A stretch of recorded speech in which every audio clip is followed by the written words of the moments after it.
Focus on the hand, focus on the face. Focus on the hand, focus on the face.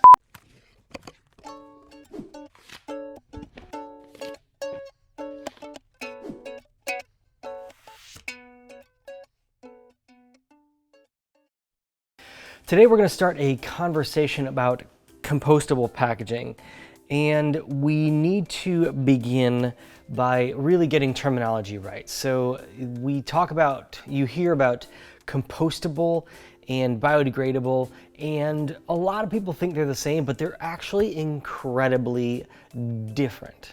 So biodegradability is actually a really vague term. You see, it refers to the breakdown of something, but as of right now, there's really no definition of what that means. How long does it take for something to break down? To what level?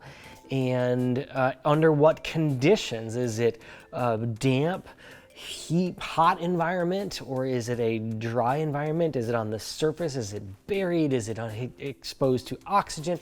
There's all sorts of things that something could need to break down. Some people would argue that everything is biodegradable to some point at some life of hundreds of years or whatever it is. But biodegradability today, and I know that's a tough word to say, but biodegradability today, and I know there are people that are working on this, just doesn't have the classifications, the really strict standards around it. So composting, this is actually a term that, again, is kind of synonymous with biodegradability, but it really has a much tighter definition. The standards around composting are much tighter. You're talking about defining a time period on how something degrades and decomposes. And ultimately, compostability means that the object that goes in for composting, given a relatively short amount of time, weeks and months, breaks down into something that is nutritious, that is nutritive to the environment that it is in. It creates soil that is fertile. And also what it does really importantly is it creates no toxins. That's really one of the big deals with compostability. So given those conditions, given that amount of time, the item needs to break down and leave nothing but good things. And so that means things like inks and glues and everything else also cannot leave toxins in the environment. The whole and complete item needs to break down. And ultimately it creates soil that is used as like a fertilizer and a feed. So it's more than just, it's not bad, it's actually creating good.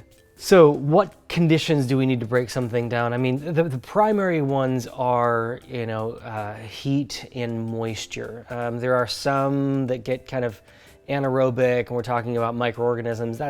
There's different things. I'm not going to dive too deep into that. But, so when you talk about kind of home and industrial, those are the main ingredients. If you've ever tried composting at home, it's warm. It kind of creates a warmth to it.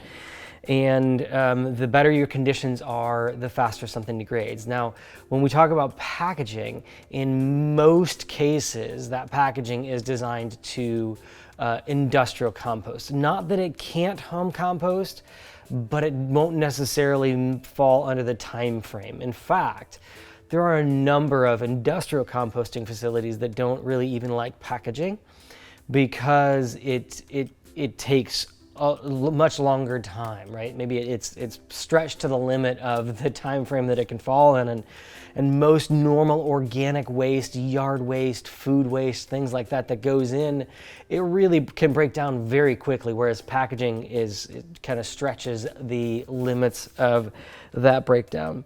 So if you're thinking about using packaging that is made to break down, look for things like compostability and try and understand how that compostability certification was derived. That's a really important thing, and not just something that says biodegradable. Don't take people's word for it. I've seen people put the craziest classifications on something. There are not police out there that go and monitor this stuff and you know, bring suits against people. Maybe there are, but it's not typically people going through the market looking for this stuff. These are not necessarily highly regulated classifications and certifications. So do your homework before just assuming that somebody says compostable and it is. Find out how they got that classification for compostability. You know, there are a couple of good places. BPI is one place to start. There are probably a bunch of others. Honestly, we don't get too deep into the certification of something like that. The material manufacturers are most often, you know, responsible for that. But don't forget to look at things like the inks that you use, the adhesives that you use, the coatings that you use. They all, you know, that assembly process and things like that, that all factors into whether or not something is compostable. So tune in next time as we look at which process might be right for your brand's packaging when it comes to composting.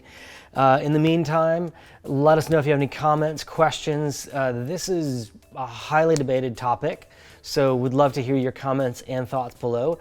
And stay tuned for the next video. Focus.